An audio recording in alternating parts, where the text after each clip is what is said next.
Good morning, good afternoon, good evening, whoever you are, wherever you are, whenever it is for you. For me, it is just past midnight on Tuesday, January the 14th, which makes this the news for Monday, January the 13th, day 1055 of Vladimir Putin's war of choice against the people of Ukraine. Hey, Fitz, I see the peeps are coming in. Lava Mind is here. Sharon Davies, PT. Hello, Gumbo. Hello, Mel. How's everybody doing? Did I see Tisno come in? Is Croatia in the house? Hey, Nicola Jones.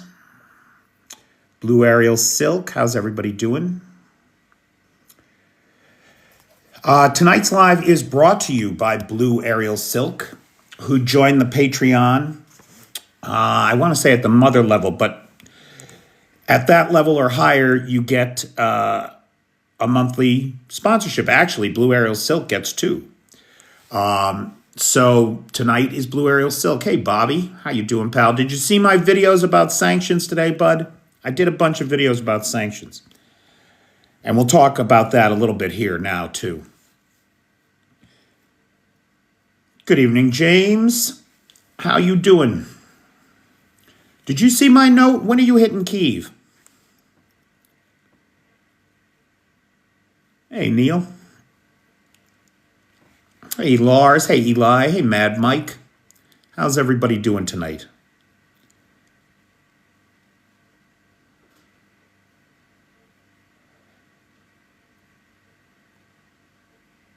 I wore the shirt. That's right, Blue Ariel Silk. I wore this shirt in your honor. All right.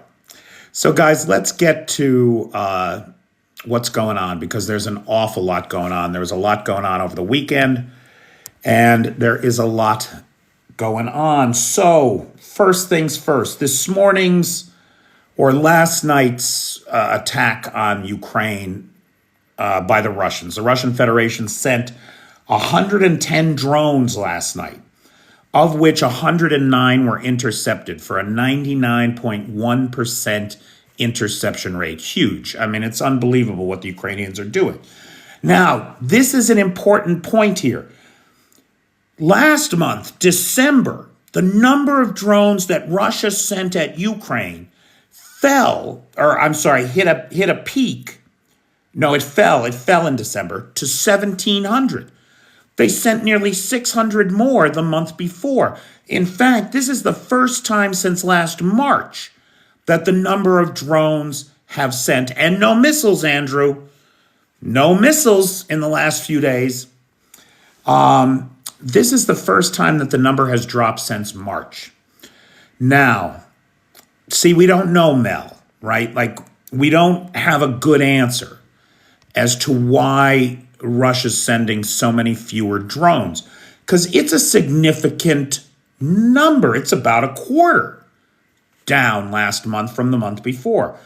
Are they having supply problems? Is it a weather problem? Could it just be because the weather was not good here in December? Could it just be that this is winter warfare and that they can only send so many and it's going to be less for the foreseeable future? We shall see.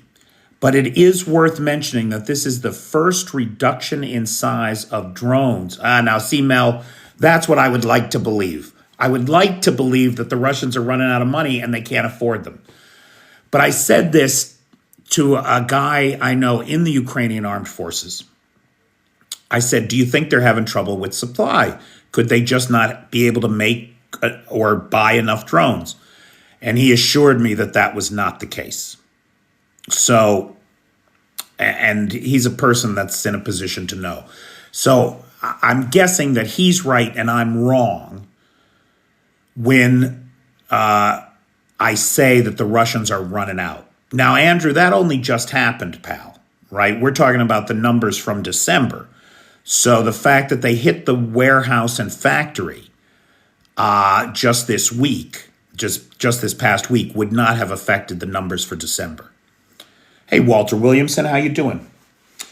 Now, in my opinion, the big story, the one that we should all be watching, is the capture of these North Koreans. The more that we learn about the North Koreans, really the more awful it is. The whole thing is so awful. These North Koreans that have been captured are on video saying that they had no idea they were coming to a war, that they were sent to Russia for training, and the next thing they knew, they were being given Russian documents, they were being put in Russian uniforms, and they were being sent to the front. They have all been found with documents, pamphlets from the North Korean government saying that they should take themselves out rather than be captured. They have clearly been indoctrinated to believe that the most terrible things will happen to them. They may even have been threatened with retribution against their families should they dishonor North Korea and let themselves be captured. So these poor sons of bitches might very well be in Kursk thinking to themselves, if I don't get unalived here, they're going to hurt my family. And so rather than be captured, they squeeze a grenade between themselves and their flak jacket. One of the prisoners that was captured seems to very clearly have a self-inflicted wound, as if they had tried to unalive themselves during the capture. The capture itself was described as extremely difficult, as both men were trying to hurt themselves rather than be taken into custody. Hang on, Steve B. Well, I'll address that right now, just off to the side. Steve B is saying, hey, Crimea is getting lit up right now. Yeah, they are. And they aren't the only ones. Bryansk and Kursk is under drone attack by Ukraine right now. But of course, that's an unfolding story. We won't have the details on that until tomorrow. But it's a fair point, Steve, with a V. Okay, now, in terms of the North Koreans, think about what a diplomatic kerfluffle this is. The Russians have gone, add Tula to the list, right on, Steve.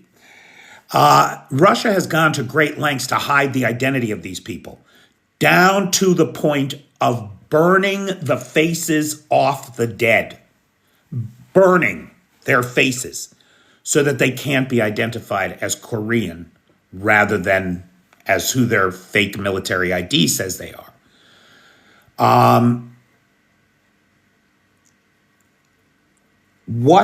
So now this happened last Thursday. We learned about it on Saturday, right? Seoul this morning said that over the weekend, 300 more North Koreans were cargo 200. They were unalived in Kursk, another 300. We know that as of Friday, the casualties among North Koreans were at around 3,800. This is over 4,000. This is a third of all the men that they've sent in so far. So North Korea's performance on the battlefield is badly, it's not going well for them. It's not going well for them at all. The Kremlin, for its part, has remained silent on this diplomatic kerfuffle and the question of these North Korean soldiers. Zelensky hasn't remained silent at all. He went right on to the internet and addressed Kim Jong-un directly and said, if you can get our Russians, our Ukrainians that are back in custody of the Russians, we will return your men to you. Now, of course, Kim Jong-un doesn't want any of these guys back. He sent guys there to be unalived. They are not supposed to come home. And Big D, North Korea is the third best army in Russia. Remember, Ukraine's in Russia. That makes I don't know. It's probably a toss-up for second best. Anyway, what have we learned from these? So first of all, we now have irrefutable proof in the example of living North Koreans who have been interviewed by South Korean intelligence. They're doing the translating here in Kyiv for these guys. So this is the first irrefutable proof of North Koreans here. They are currently in the custody of the SBU here in Kyiv. They said they thought they were coming for training. One of them suggested that he wanted to return to North Korea. This is the one who very clearly has a self-inflicted wound, what appears to be a self-inflicted wound. The other one said that he might like to live in Ukraine if he could. And see, that's the thing. These North Koreans, they don't want to go home. Who the fuck wants to go back to a lifetime of active starvation, of living in a starvation economy that is artificially created by the guy in charge because he doesn't want your belly full enough to be able to think you might revolt.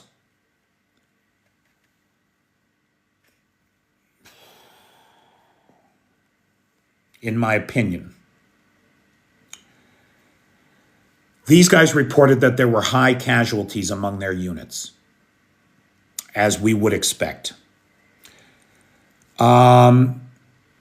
We also have evidence now that Russia and North Korea have ordered their soldiers to eliminate wounded North Korean troops rather than allow them to be captured.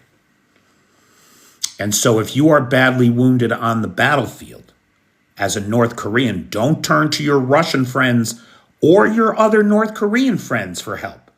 The only help that they are likely to give you is at the end of the muzzle of their rifle. And that is the situation for the poor bastards from North Korea. We're getting live attack updates from Steve, sexually transmitted diseases there. Nice going, Steve-O. Any word from our boy Roman? How's he doing? On Sunday, there was a strike against the Russian Second Combined Arms Army, just south of Donetsk, or just south of Kursk, about 20 kilometers east of Donetsk city. Now, look, we've been talking about these strikes against command, right? We talked about the strike against the 810th Marine Division up in Kursk. Remember that strike? That took out the commanders of the Marine Corps and led to a direct confrontation between North Koreans who mistakenly thought some Russians were Ukrainians, and the two had a pitched battle. The Russians and the North Koreans had a pitched battle just south of Sudza. Couldn't communicate with each other. Didn't know that they were friend on friend. Bad friendly fire incidents. Now, we've seen 4 of these command centers hit in the last week, right? We saw Kherson, Zaporizhia, Oriel, and Bryansk, as well as Kursk 5.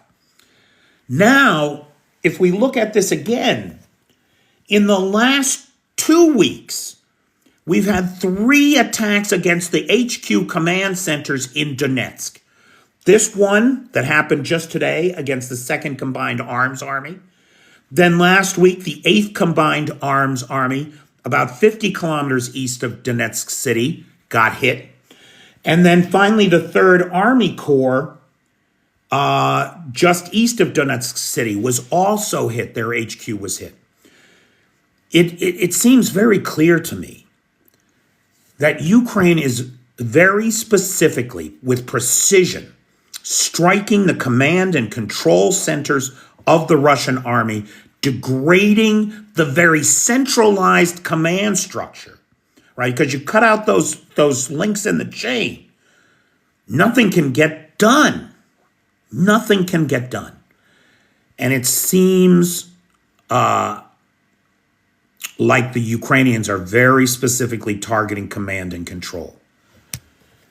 Now, you can read into that what you want, but it seems to me that that's exactly the kind of preparation you would do before a counteroffensive. That's what it seems to me. Let's see here. Angles Air Base is still burning. I love this for them. 800,000 tons of jet fuel. 800,000, nearly 1,000,000 tons of jet fuel burned, and the entire Crystal Combine oil depot shot to fuck. Like, the 3 of the 6 tanks are destroyed. 3 are heavily damaged. And I'll tell you, the thing that came out of this report that I thought was most interesting is that the firefighters on the scene are complaining that they are out of foam, right? The firefighting foam, and that they can't get any more. And so they're having to try to manage a controlled burn of what is still burning with only hoses. That's a problem with jet fucking fuel, to say the least. David Axe.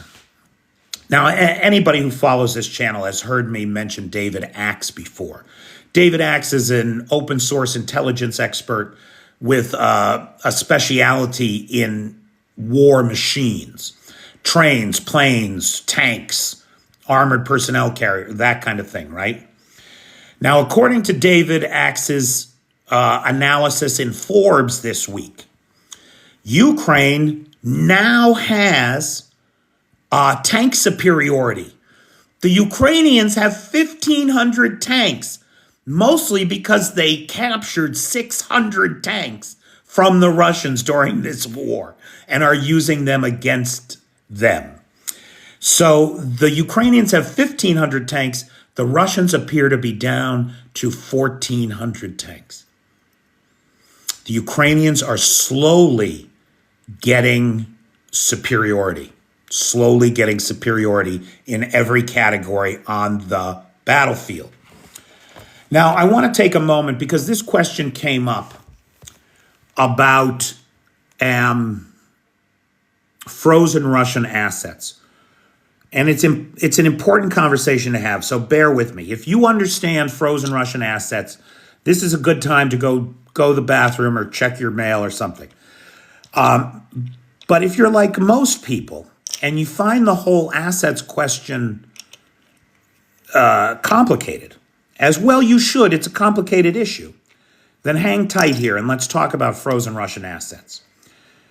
Now, if I were to ask you, because you guys follow this channel, you guys listen to me, you've heard me say these things before, so why should I let you off the hook, right? Somebody has a question about frozen Russian assets for you.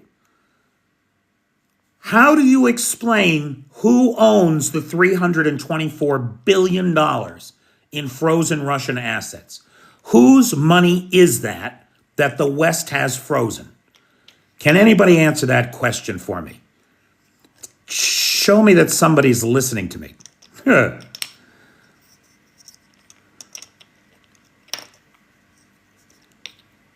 Yeah, nobody is. Of course not.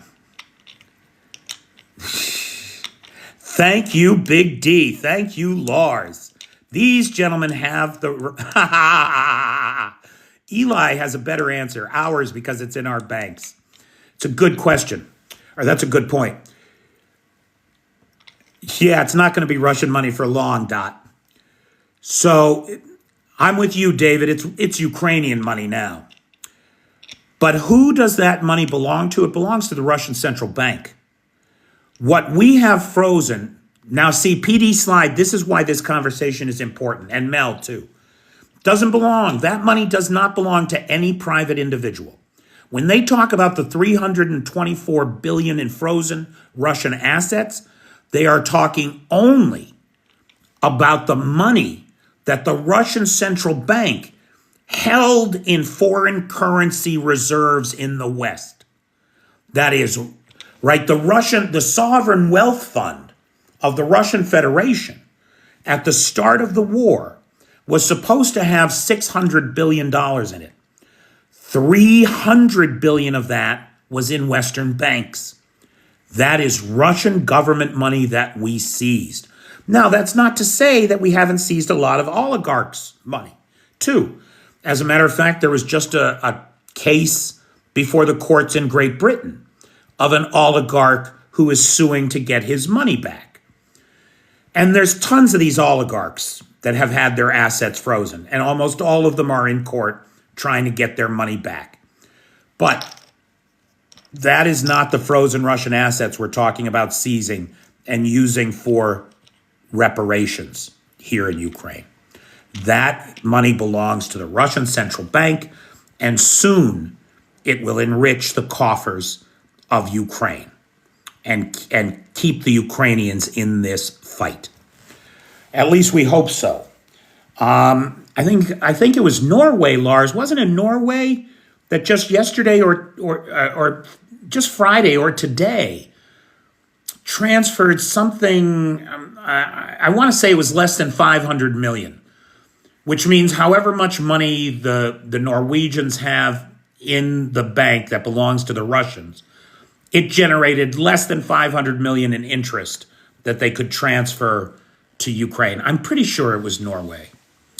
And it was less than 500 million, if I'm not mistaken. I'm with you, Edward. But the guys but we are supposed to be the countries of law and order. And so we can't just go around seizing people's money like we're Putin, right? Who seized Jarlsberg beer, who seized Danone yogurt, who seized Uniper Energy Consortium, seized almost $1 trillion in private Western assets in Russia and handed them over to his oligarch friends. Like, how dare he object to us taking his government money when he's stealing literally from private individuals? It's outrageous. Russia does have less than the GDP of California as its economy. This is true.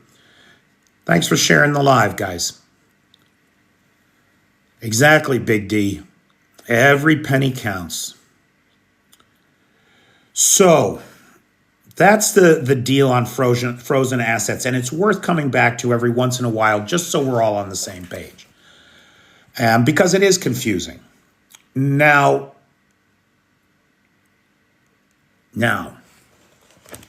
on the subject of sanctions, the U.S., right? So first of all,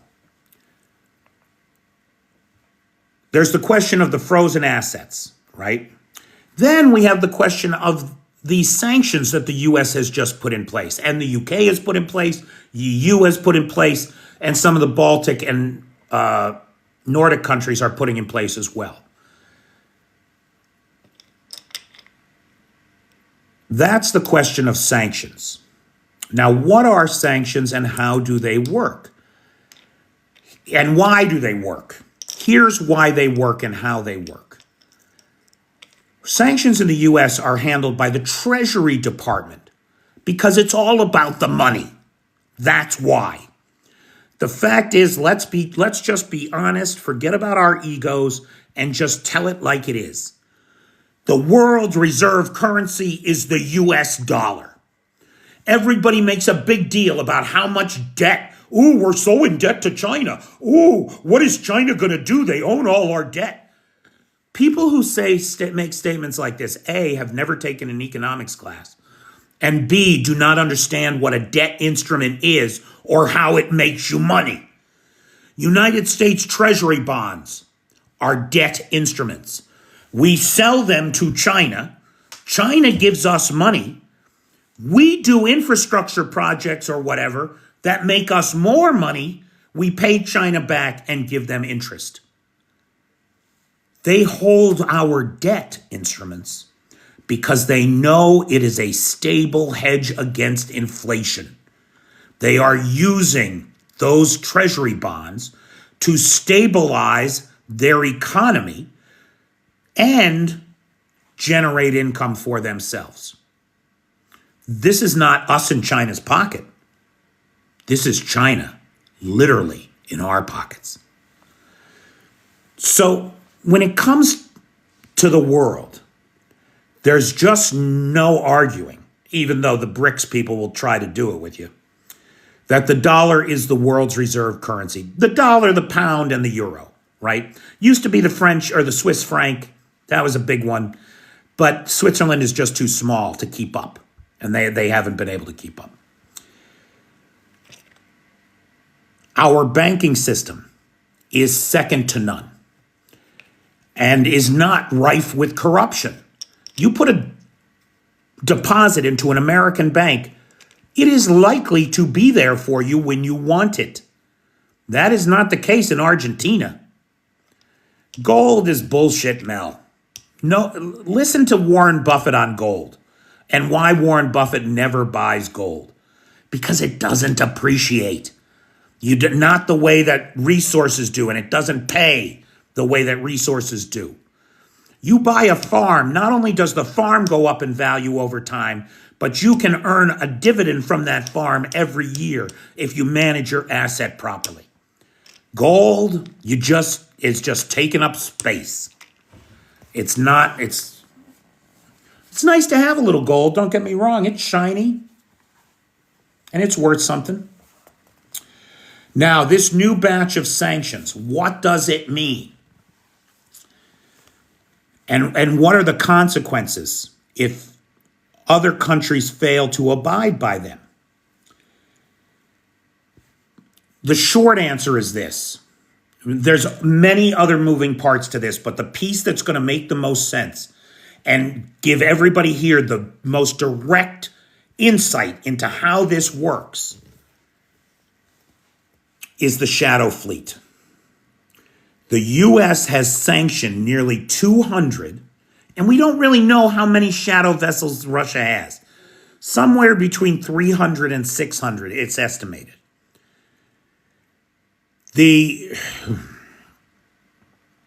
Somewhere between 300 and 600. Now look, the U.S. just sanctioned 183 of them. So what happened? Those ships are now sanctioned by the U.S., and there are 3 of them filled with 1 million gallons of oil. I'm sorry, 1 million tons of oil. 1 million tons of oil. Just off the coast of China? Guess what China does? You can't dock here. You can't dock here. You're a sanctioned vessel under the United States Treasury Department. We can't do business with you. Because if we do business with you, we'll be sanctioned. We'll lose access to the U.S. market. We'll lose access to the U.S. banking system. We'll lose access, right, to everything. And so other countries are afraid of that. That's why India announced today that it would not. Yeah, we have air alarms here, Steve, I'm aware.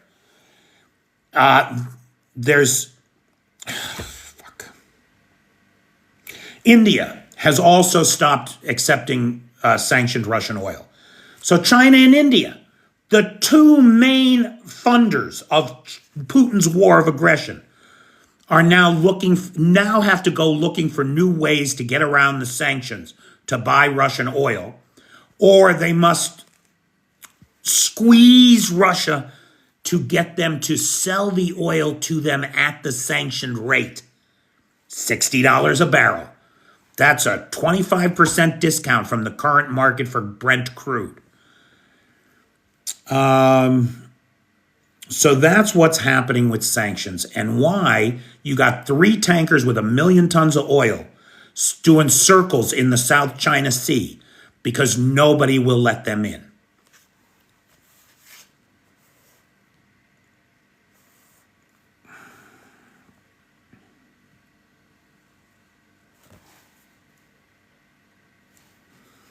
In Pokrovsk, the biggest coal mine in Ukraine has had to close. And this is a big deal. It's a big deal because it's the main source of coke in this country.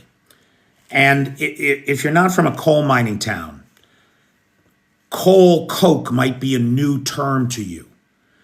It's essentially enhanced coal that's used for smelting iron ore and making steel. It burns very hot. It adds carbon to the steel to make carbon steel, which is stronger than regular steel. And it burns very hot to keep the steel malleable. It's also used in the production of crucibles to make the crucibles more resilient. This is a problem because the Ukrainians right now are very successfully producing replacement tank and artillery barrels, as well as lots of armor for armored vehicles. But without that coke to fund or to drive the steel industry here, it's going to be a problem. Now, look, I don't think for 1 second that the administration here in Kyiv has not already addressed this issue. We just don't know what the solution is yet. Because they've had lots of warnings that Kursk was under pressure and we were going to lose this coal mine. They've known this for months. So it seems to me that alternative sources of coke must have been taken into consideration already. Gazprom stock has neared a record low of $1.30 a share as it announces layoffs of half of its staff, nearly half. 1,600 of 4,100 individuals are being let go. Now, far more important here is that these are Gazprom executives. These are the people who know people, right? They didn't get a job at Gazprom because they're nobodies. They got a job at Gazprom because they're somebodies. 1,600 somebodies are out of work today in a country where 500 people own 99.98% of the wealth. And these people are close to those 500, you can be sure. As close as you can get in such a structured society. The president of Iran is set to visit Moscow next week. He is supposed to sign a mutual defense pact, just like North Korea did. The president, again, let me say that again. The president of Iran is flying to Moscow next week to sign a mutual. Are we going to see Iranian troops on the battlefield the way we see Russian troops on the battlefield, or North Korean troops on the battlefield, once this thing is signed? I don't see why we wouldn't. It seems to me that Russia would want that. Now, that could be the reason why we are hearing some static that the Iranians are going to back out of the deal. Now, we don't know that to be true, but just imagine if it were. If one of the most sanctioned pariah states on the planet doesn't want to be in a mutual defense pact with you because you just fucked up everything that they worked for the last 40 years, destroyed their entire ability to project power in the Middle East. Why on earth would they want to get into bed with you? So we're going to have to wait and see how that works out, but that is coming. Or its failure is coming. If they don't sign that thing, Putin's going to be pissed. Putin is definitely going to be pissed. And you know Trump is no friend of the Iranians. They are very concerned about him coming in. Now, Germany has built a new self-propelled, state-of-the-art, NATO standard 155 millimeter self-propelled gun. It's calling the RCH-155. Ukraine just got 54 of them. Ukraine just got 54 of them. That's a nice hit. Now, see, guys, this is the reason that I am in Ukraine and on Ukraine's side, right here, this next thing. Because despite everything that's going on, despite all the problems that this country has, in this war that it didn't ask for, that it didn't provoke, in this unprovoked war of Russian aggression, at a time when everything in this country is stretched as thin as it possibly could be to try to get us through to another day. What happened in Syria today? They got 500 tons of Ukrainian grain because the Russians have cut the Syrians off now, right? So who's going to feed the Syrians? The UN has stepped in and under their Grain from Ukraine initiative has provided 500 tons of grain, and Zelensky will be providing more. Not only that, Zelensky has offered to send 150 firefighters to LA to help. Now, really, we're in a tough spot because the city count or the county, not board of directors, not supervisors, the LA County Board of Commissioners, county commissioners, voted last year to cut $17.6 million from the firefighter budget. That's the problem in LA right now, is the budget cuts. Not the fact that there's a transgender person on the fire department. Not the fact that the LA Fire Department sent some expired equipment to Ukraine 3 years ago. The reason is that the county commissioners cut $17.6 million from the budget. It has nothing to do with Ukraine. And Ukraine is offering to send 150 firefighters. And you know what? Those guys will kick ass if we accept their help.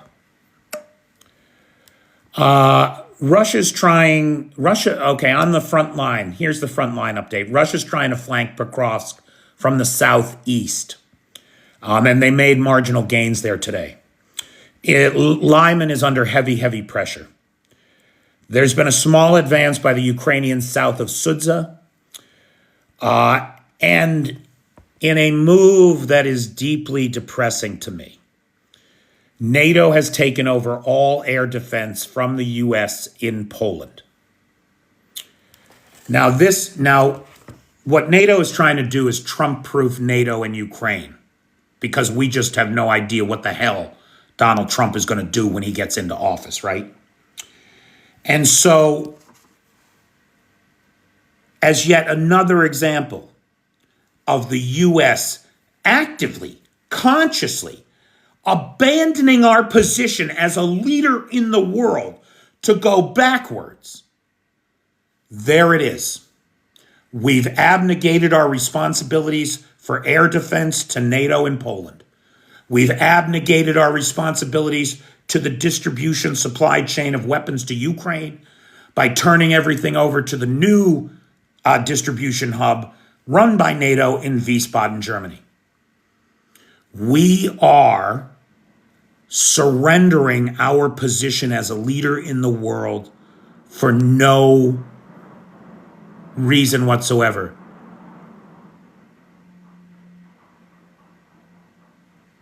Can you guys hear that? Air defense is active. Okay.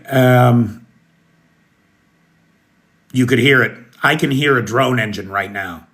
I can hear a little 2-cycle drone engine right now. Okay.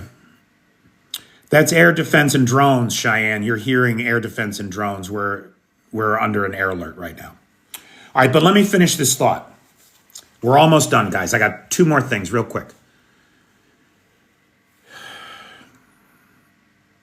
We're abnegating our position in the world. And Canada, Greenland, and Panama. Now, look, I'm going to make this as simple as I can. Why is he screaming about Canada, Greenland, and Panama? Because that's what Putin needs to run oil to the world. This is not Trump's agenda. This is Putin's agenda. The Panama Canal won't let his shitty rust bucket shadow fleet through. Well, we'll just take it over and let them through. Canada needs, it's not distraction, Bobby. This is what Putin needs to do his oil business. He needs the maritime channels around Greenland. He needs the maritime, the Northwest Passage over Canada. You think I'm fucking kidding? Take a globe and look at it from the top down and see how much closer those Russian oil fields are to Canada than they are to China. Because they're closer to Canada than they are to China. So it's Putin's agenda. There's no Panama, Greenland, and Canada. That's Putin's fucking agenda, not Trump's, which is very, very worrisome. Very worrisome. I don't have confirmation on this. I just saw the initial report just before the live. It's why I was a little bit late. But it is being reported tonight that another Baltic cable has been cut by a Chinese flagged ship under the command of Russian intelligence. So it's possible that we have another cable cut in the Baltic. In Russia, news from Russia, the fourth, a UT Air flight from Moscow to Dubai was forced to return to the airport after it had technical difficulties following liftoff. Now, that by itself would not be much of a story, but it's goddamn January 13th. And this is the fourth Russian plane to have to do an emergency landing immediately following takeoff. The catastrophe is coming. You can't steal a bunch of planes from the West, have no source of spare parts for them, and think that they're going to run forever. The great catastrophe is coming. And finally, I don't know if Clay Fry is here or not, but Clay, you'll love this if you are. A couple days ago, the Russians released video of them taking out a SAM system in Kursk. But nobody was able to identify the SAM system. It has now been identified as a North Korean Tor SAM system. So apparently the North Koreans brought a few of these air defense systems with them. And the Russians took one out believing that it was a Ukrainian SAM system. The North Koreans must have got it too close to the front line or something. And it got taken out by a Russian drone. And my favorite part of that story, of course, is Altered Carbon. That was a great book. My favorite part of that story, of course, is that the Russians shared the video and were proud of it before somebody in the West had to point out to them, you know, that's a North Korean system.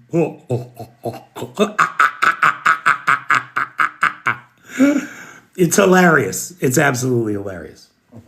Okay. So guys, real quick, just before we go to Q&A, we've got 12 minutes left, and so we'll do Q&A now. Hey, Birdie, I didn't block you on here. Obviously, you're in here, right? You're not blocked, pal. Thanks, Ann Callie. Oh, isn't that pretty? I wonder what that is. Good night, Birdie. Okay. So now, so just before we go to Q&A, big thanks to Blue Ariel Silk, who joined the Patreon and as part of her Patreon subscription gets a live sponsorship every month. I don't have any other live sponsors this week. If anybody is interested, the PayPal is in the description, or in the bio, rather. Big thanks to the moderator team, best moderator team on the Tickety Talk, Cheyenne, Vanetta, PTJ, and Travis. Thank you guys for all your work over the last year and a half. Big thanks to Nightshade, who has the Peters Peeps group on the Book of Faces. Thank you, Nightshade. And big thanks to Lars, who has the Discord server and the Alexievich archive. So, having said all that, thanks to the team, we really do have... What are we going to do if there's no TikTok in a week, huh? Ah, shit, that's what I meant to do. I meant to start going live on YouTube and TikTok. Tomorrow night, I'll be live on both. I'll just start going live on YouTube and TikTok tomorrow. And we'll see how that goes. So questions, comments, points of observation, or personal need. I just heard about Red Note today, Terry. I haven't had a chance to look at it. Yeah, if you don't follow me on YouTube, please do. Over on YouTube, my name is spelled correctly, which is incorrect, by the way. Don't let that throw you off. But over on... Oh, why can't I find the comment? Here it is.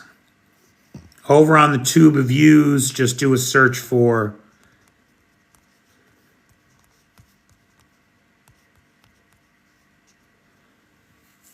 at Peter Alexievich. If you just Google that, you ought to find me all over the place. And I mean, I'm on X and Threads and Blue Sky too. But you can't do the things there that you can do here. And I don't know where I'll fly to next. I mean, maybe look for me on those other platforms too. I do not know what happened in the Croatia election. No. Is Tisno here? I think Trump is very serious about Greenland, Bobby. I think he's dead serious about all of it. Yes, I do. And I don't think it has anything to do with him. I think it's Putin's agenda. I absolutely do. Clapper is supposed to be like TikTok. That's the one I'm looking at. Tough Love Coach. I'm on YouTube now. Yeah, man. No, not now. I'm sorry, V. I'm not live on YouTube right now. I will tomorrow. I meant to start double living tonight, but I'll do it tomorrow. The Baltics. What about the Baltics?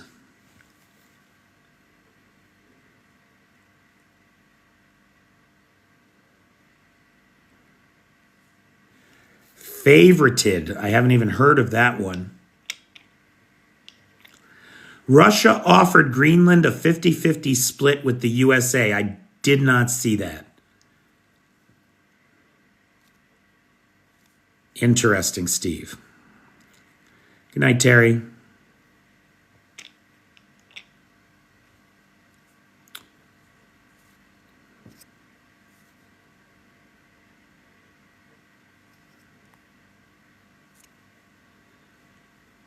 No, Maddie, I don't know, or I wouldn't have asked.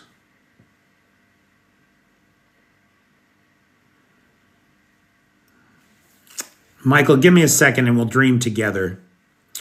Elon wants Greenland for the lithium and the potassium and the magnesium, I want to say, something like that.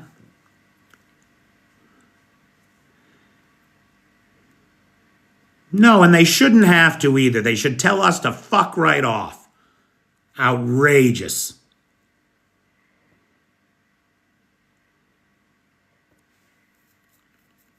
Well, I mean, sweetheart, Putin's been saying that for years. I mean, every NATO war game in Europe for the last 20 years has been about a Russian invasion into the Baltics. So there's nothing new there.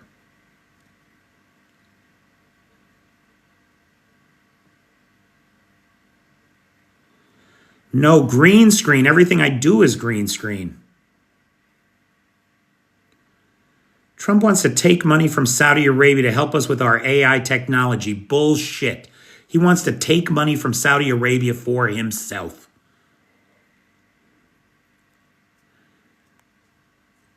I believe that he's retired, Fitz, at this juncture. No, Greenland doesn't want to be split. Of course it doesn't. Nobody is taking Greenland. It's not going to happen.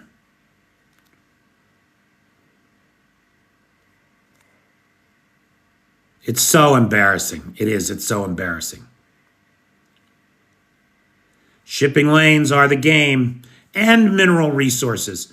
Remember, the ice is melting. The difficulty that we used to have in getting to the mineral resources around Greenland is literally sublimating into the atmosphere.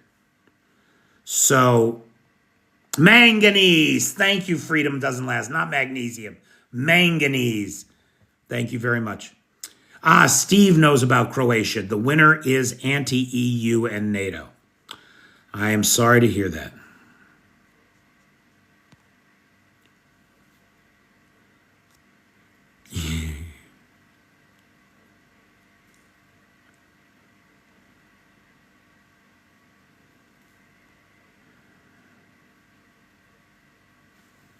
Yeah, that's too bad.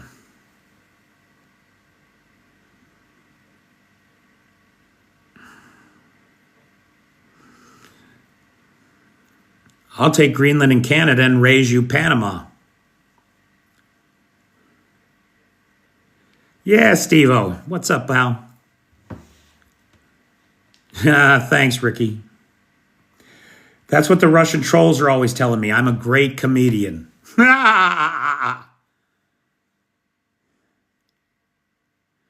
There's Tisno. Hey, Tisno.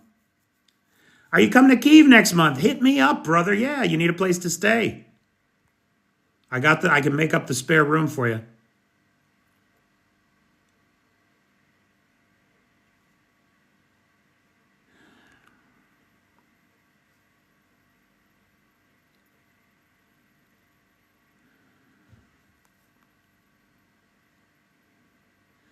Trump wouldn't know what Risk is. He's not cool enough to have ever played Risk. Can you imagine anybody inviting him into a game that could take 8 hours or more? No, that's not a real thing. Trump says Saudi guy invests 20 million in data. Well, right there, owls are magic. If you know that the number is 20 million, you know the Saudis aren't serious about AI. 20 million's a drop in the bucket. If you really want to do AI research, you're going to need more money. That's just a payoff. That's a bribe. That's malfeasance. It's going to be a rough ride.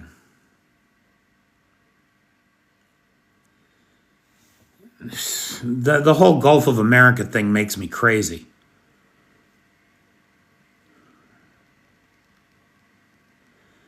He's talked about Greenland before. He did talk about it during his first tenure. Yeah, dude, hit me up. I'll sit down and break bread with you any day. Having Andrew there would be great. 8 hours of eating hamburgers. Ugh. The board is all greasy. All your men are greasy. It's disgusting. No. Bubba Head, you're right. Nobody ever invited that guy to a game of Risk, ever, in his life.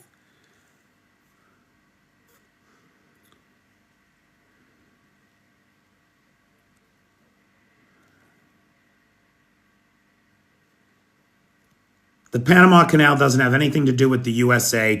Putin needs it. And so Trump is trying to get it for him.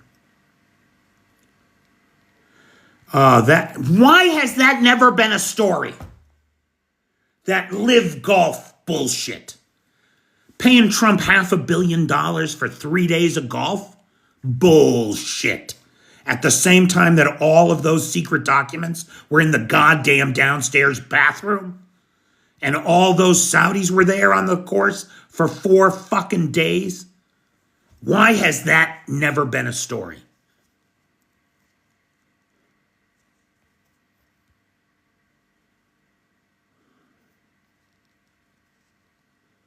He wants to be a dictator, Dawn Patrols. Trump wants to be the dictator in charge. Yes, he does. But as far as I'm concerned, his words are worth less than toilet paper. Or rubles, for that matter. Hey, Samso.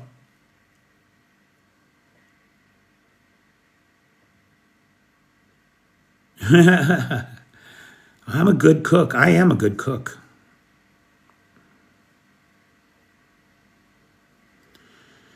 Oh, those idiots.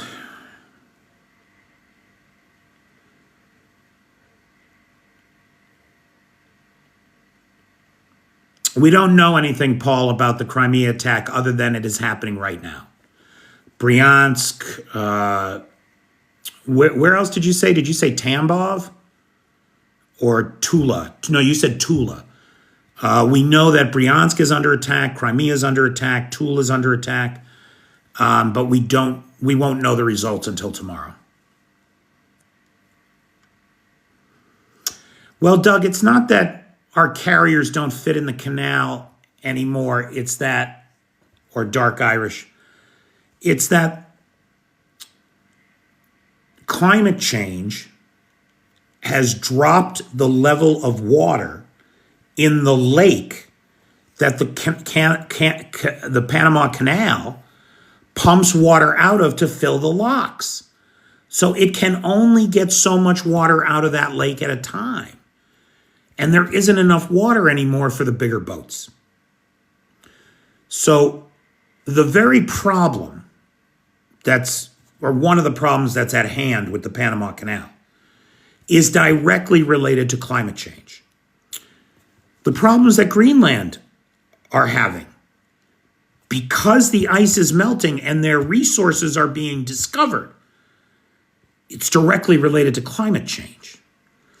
Putin and Trump are some of the biggest climate deniers that there are.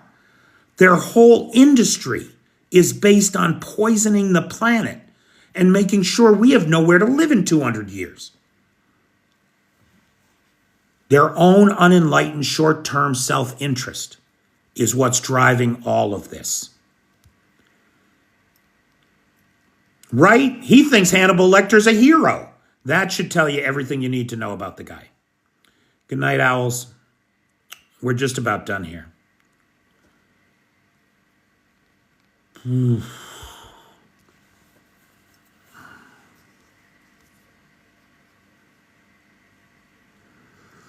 Okay. So it is past the top of the hour, guys. Again, I want to thank Blue Ariel Silk, the sponsor of tonight's live. Again, I have no other sponsors this week. If anybody wants to sponsor, PayPal's in the description. If anybody wants to join the Patreon, if you join at the $5 a month level and pay for the year up front, which is like $55, I think, because you get a 10% discount, $54. If you join at the $5 level and pay for the year up front, I will give you a live sponsorship this week. I could really use some more Patreon folks. Thank you, V. So big thanks to Blue Ariel Silk, who is the sponsor of this live because she joined the Patreon. Big thanks to the moderator team, best moderator team on the Tickety Talk, Cheyenne, Vanetta, PTJ, and Travis. Travis, of course, is my TikTok mentor. He is the physics-defying wizard of my homeland. And while he may not break the law of gravity, he certainly bends the shit out of it. You can follow him on here, Hacky Sack Trav. And so thanks, Travis. And big thanks to Nightshade for the Peters Peeps group over on the Book of Faces. And big thanks to Lars, who has the Discord server. So guys, thanks everybody. Make it a great day. And I will see you tomorrow for the news that we are waking up to. Take care.